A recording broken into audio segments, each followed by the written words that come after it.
In the distance you can hear pile drivers going, sinking piles into the ground. They're rebuilding houses on flats that were sinking into the ground. How bizarre is that? Well,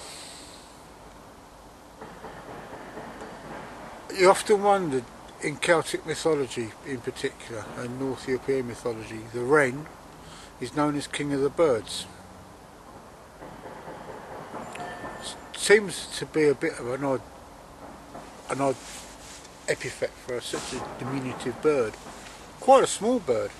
In fact, it was a bird of thrift. On the farthing, it was depicted on there, and it was used by the young lads, particularly in Ireland, on Boxing Day.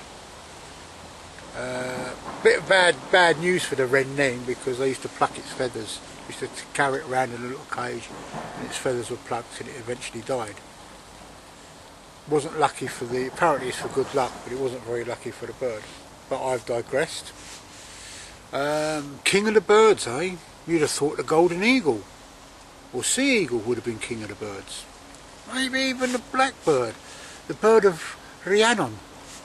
But no, it's the wren, little Jenny Wren. And what happened was, back in the Mister's time, back when all the world was a lot younger, there was a big council of birds.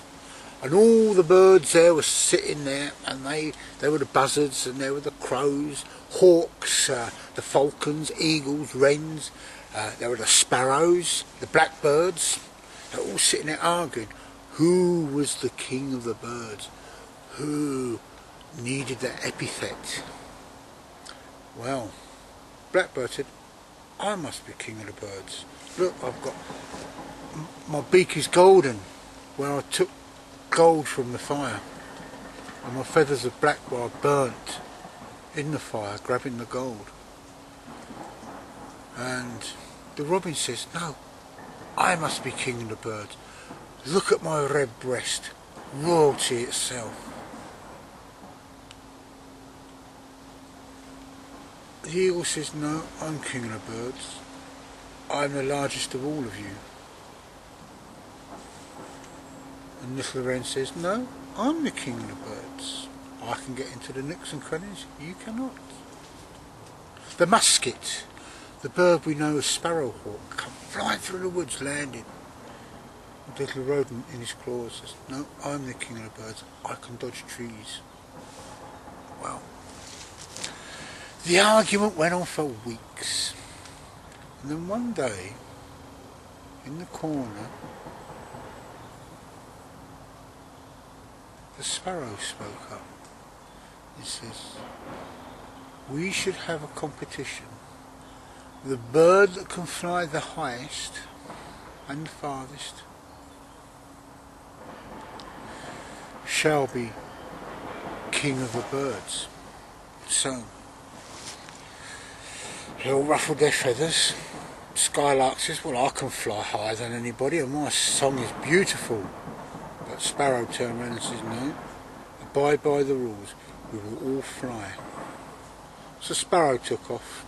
He only got to the top of the trees, he didn't need to go any further. He knew we had met his match, and of course Sparrow likes to feed near the ground. Hawk and falcon and buzzard, they all took off. They got distracted by prey. Falcon got quite high, yeah. And blackbird, he started flying. He only got to the top of the trees as well. He knew he had been beat, but he was quite resplendent in the way he got his gold. And then everybody sort of was looking round, and Eagle took off. And Eagle flew up and up and up. Up beyond the trees. He flew up and up and up. He felt a little itch in his back. The island he was flying up, everybody was looking on the ground, looking around for Wren, but Wren could not be found. Everybody assumed that Wren had gone off in disgust, gone off and had a sulk. Who knows? But while this was going on, up flew Eagle, up beyond the cloud layer, up beyond the clouds.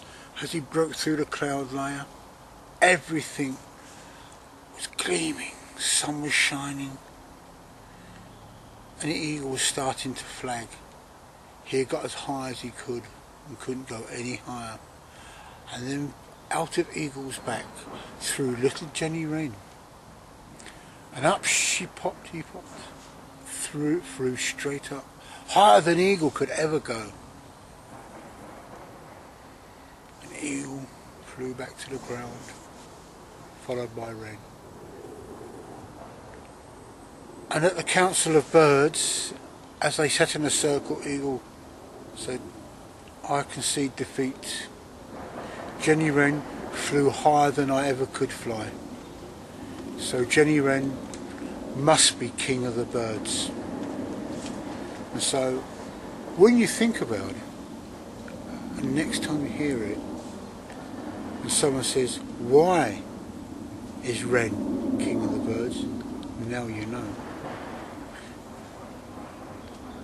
I've neglected my storytelling, and there's plenty more where that came from, and they will be from many traditions, but I'm going to try and focus on the Saxon and Celtic tradition because that is my heritage. There will be one or two stories from the Native American tradition, European tradition and African tradition.